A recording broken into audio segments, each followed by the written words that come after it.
안녕하십니까.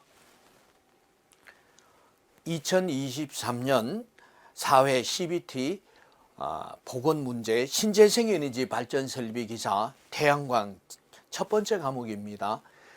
태양광 발전 기획에 대한 문제풀이를 같이 해보도록 하겠습니다. 교재 1번 문제를 참고해 주시기 바랍니다.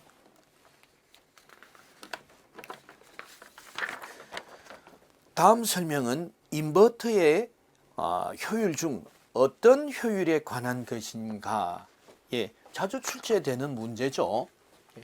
인버터의 효율에 대한 문제가 되겠습니다. 인버터의 효율은 첫째, 변환 효율, 두 번째, 추적 효율, 전격 효율, 그리고 유로 효율로 구분할 수 있겠습니다. 변환 효율은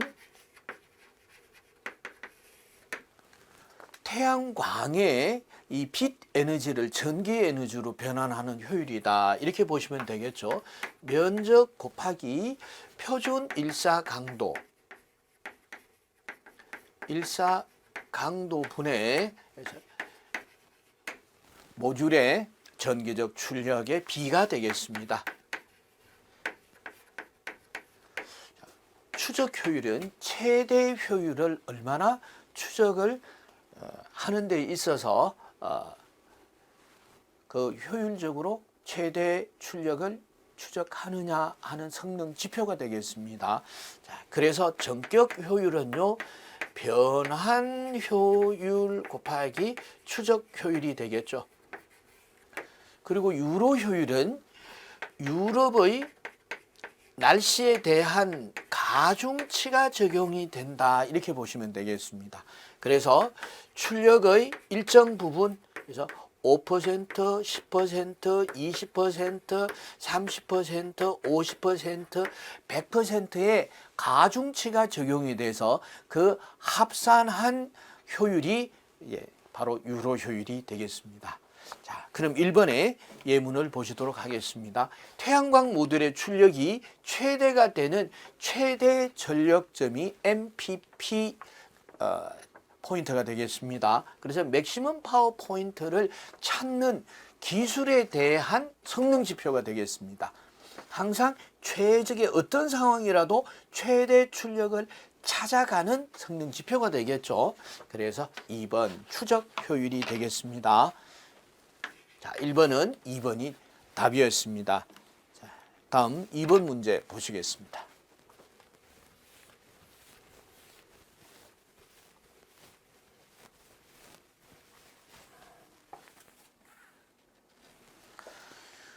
모듈에 음영이 발생한 경우 출력 저하와 발열, 핫스팟이 생겨서 결국은 소손이 되는 이런 예가 발생하고 있습니다. 억제하기 위하여 설치하는 것은 태양전지 모듈을 능동적인 다이오드로 표현을 했습니다. 다이오드로 표현을 해서 음영이 발생했을 경우에 이 음영이 발생한 모듈을 우회하는 이 소자가 바로 바이패스 다이오드죠. 우회함으로써 전체 이 스트링이 음영이 발생이 되는 전력으로 감소되는 것을 방지할 수 있다. 그래서 이 전류의 흐름을 음영이 발생된 모듈을 우회해서 통과하지 않게 만드는 소자가 바이패스 다이오드가 되겠습니다. 그래서 2번은 4번이 답이었습니다. 다음 3번 문제 보시겠습니다.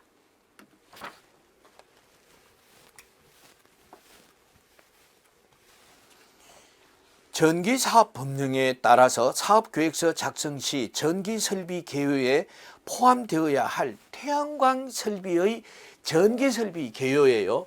자, 그래서 전기설비는 대표적으로 태양 전지가 있겠고 인버터가 있겠죠. 인버터. 그럼 인버터의 어떤 내용을 계획서에 포함시켜야 하느냐? 인버터의 태양 전지와 인버터의 첫째 종류, 그리고 용량, 전기적 특성이죠. 특성에서 종류, 용량, 전기적 특성이 되겠습니다.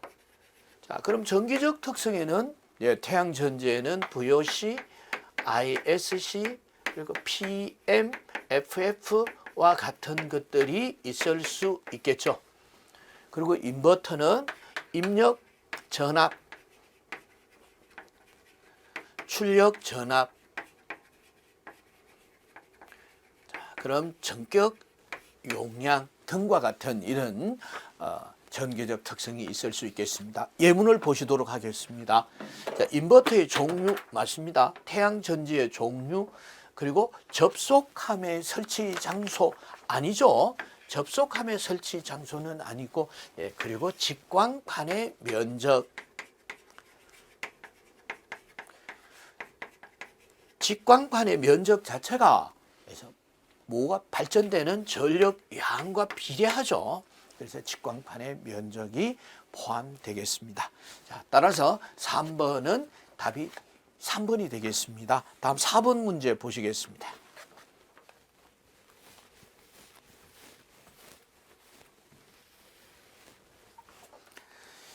신에너지 및 재생에너지 개발 이용 보급 촉진법에 따라서 2023년 신재생에너지 의무 공급량의 비율은 연도별 의무 공급량을 보도록 하겠습니다.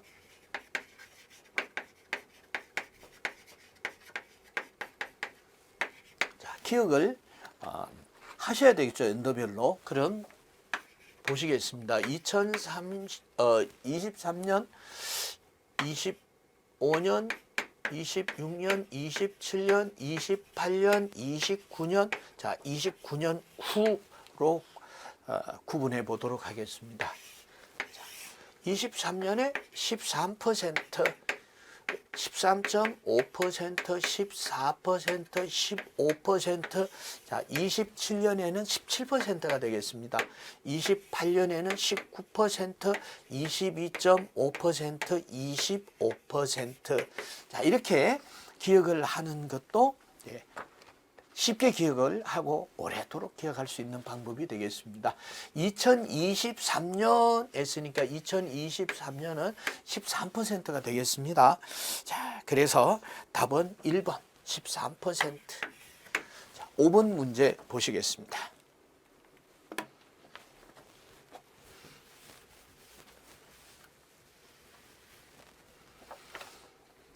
위도 36.5도의 지역에서의 하지 일대의 남중고도, 남중고도 문제가 빠지지 않고 출제가 되고 있습니다.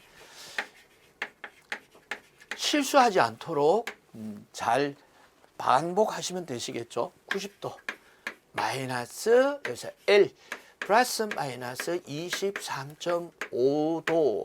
L은 위도가 되겠습니다. 레티튜드의 이니셜이죠. 그래서 위도 이렇게 보시면 되겠고, 플러스 그래서 하지 일대 마이너스 동지 일대. 자, 이 값이 제로로 적용이 되는 것이 춘추분이 되겠습니다. 춘추분.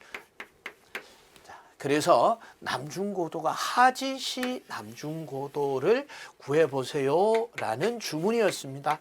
자, 위도는요 36.5도고요. 하지시니까 플러스 23.5도.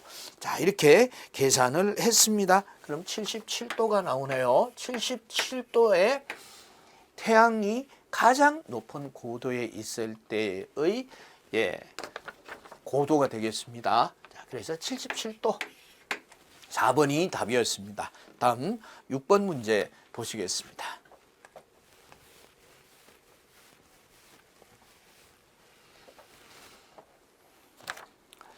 다음 중 축전지의 공칭 용량을 나타내는 일반식은요. 자, 축전지 공칭 용량을 나타내는 일반식이니까 축전지의 용량은 C로 보시겠습니다. 자, C는 방전 전류 곱하기 방전 시간이 되겠죠. 방전 시간 했으니까 용량은 AH 암페어 아워가 되겠습니다. 자, 그럼 방전 전류는요. 그래서 IN이 되겠죠. IN 곱하기 방전 시간은 TN 그리고 단위는 암페어 아워가 되겠습니다. 축전지의 가장 일반적인 식이 되겠습니다. 자, 그러면은 답은 CN은 IN 곱하기 TN이죠. IN 곱하기 TN에서 IN 곱하기 TN이 어디에 있나요? 예, 여기 이제 오타가 있네요. 그래서 여기 IN 곱하기 TN. 자, 교재에 이렇게 돼 있죠. 그래서 이렇게 보시면 되겠습니다. IN 곱하기 TN에서 2번이 답이 되겠습니다. 다음 7번 문제 보시겠습니다.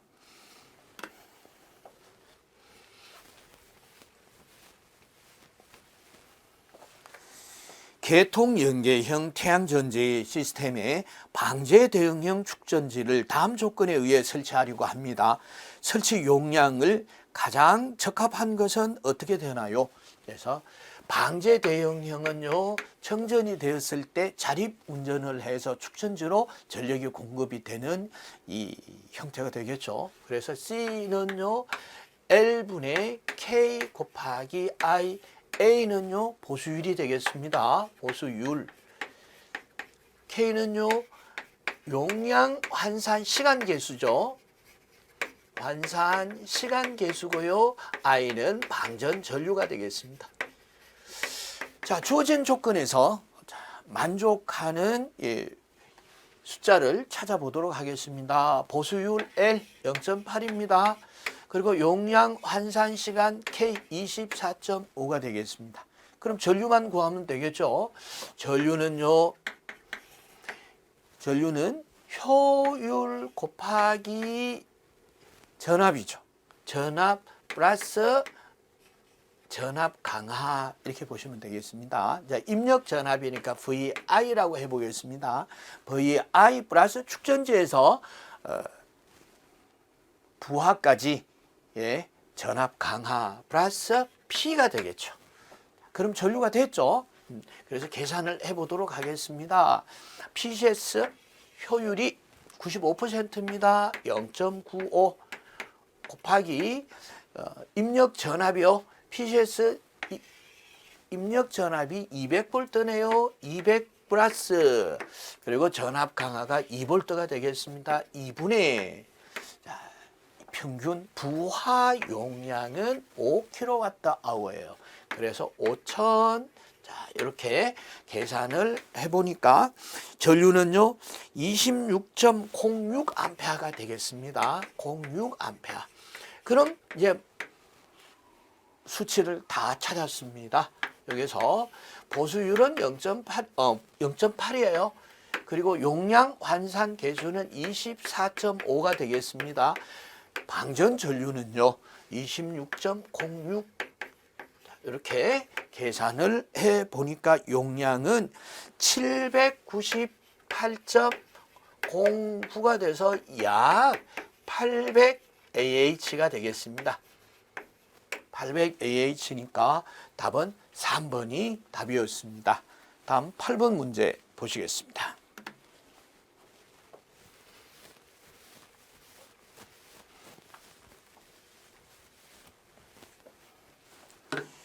태양광 발전을 위한 부지 선정 시 일반적인 고려 사항 중에서 설치 및 운영상의 조건에서 주변 환경적 조건이 아닌 것은 부지 선정 시 고려 사항이에요.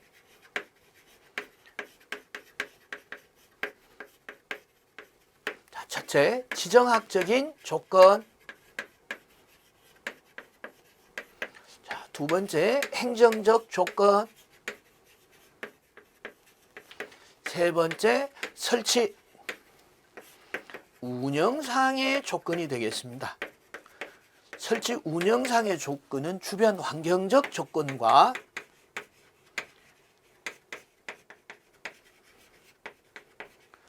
그럼 이제 접근성 측면에서도 볼 수가 있겠고요. 네 번째가 경제성. 자, 이렇게 볼 수가 있겠죠. 그럼 주변 환경적 조건에서는 어떤 자연재해적인 재해 그리고 주변 환경적 조건 이렇게 볼 수가 있겠죠. 그럼 이제 음영이라든가 이런 음영적 요소 이거 볼 수가 있겠고 접근성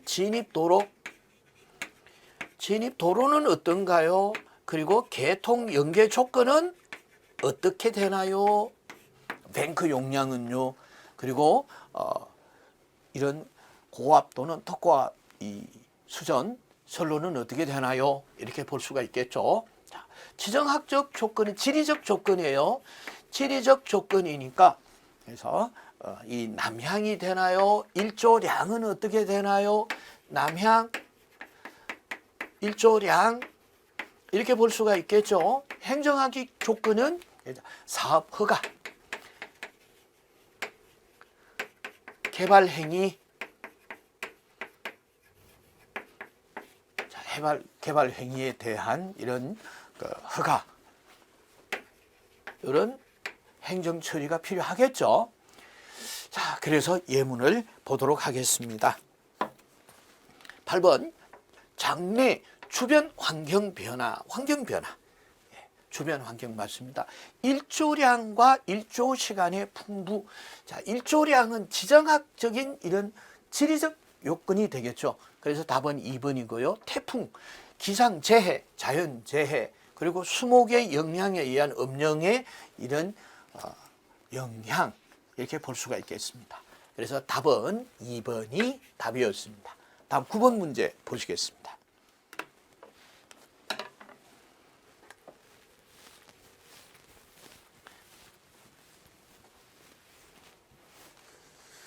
연료전지의 특징에 대한 설명으로 적합하지 않는 것은 연료전지는요. 간단한 개요를 보겠습니다. 화석 연료를 이용해서 화석 연료의 수소 계질기에 의해서 수소를 분리해서 산소와의 이런 화학 반응에 의해서 전기와 물을 온수를 사용하게 됨으로써 효율이 80%의 아주 높은 효율을 얻을 수가 있다. 그리고 화석 연료가 석유, 당연하죠. 천연가스 등 아주 다양한 화석 연료를 사용할 수가 있다. 자, 그리고 연료를 사용하는 만큼 어때요? 24시간 연속적인 발전이 가능하다. 그리고 효율이 높다. 이렇게 보실 수 있으시겠죠. 그래서 연료전지의 이런 특징이 되겠습니다. 자, 연료전지에서 간헐성의 특징을 가진 축전지 설비가 필요하다. 연료전지의 발전하는 발전 형태가 어때요? 연속적인 발전이 되죠. 그래서 간헐적인 특징하고는 거리가 멀다. 해서 연속적인 발전이 된다. 해서 답은 1번이 답이 될 것 같죠. 그리고 2번 등유, LNG, 메탄올 등 다양한 화석 연료의 연료 사용이 가능하다. 맞습니다. 발전소의 건설 비용이 크며 그래요. 그래서 발전소의 건설 비용이 크죠. 초기 투자비가 굉장히 크게 나오겠죠. 수명과 신뢰성 향상을 위한 기술 연구가 필요하다. 다양한 발전 용량의 제작이 가능하다. 연료에 따라서 발전 용량이 달라지니까요. 그래서 다양한 용량의 발전소를 건립할 수가 있다. 예, 맞습니다. 답은 1번이 답이 되겠습니다. 다음 10번 문제 보시겠습니다.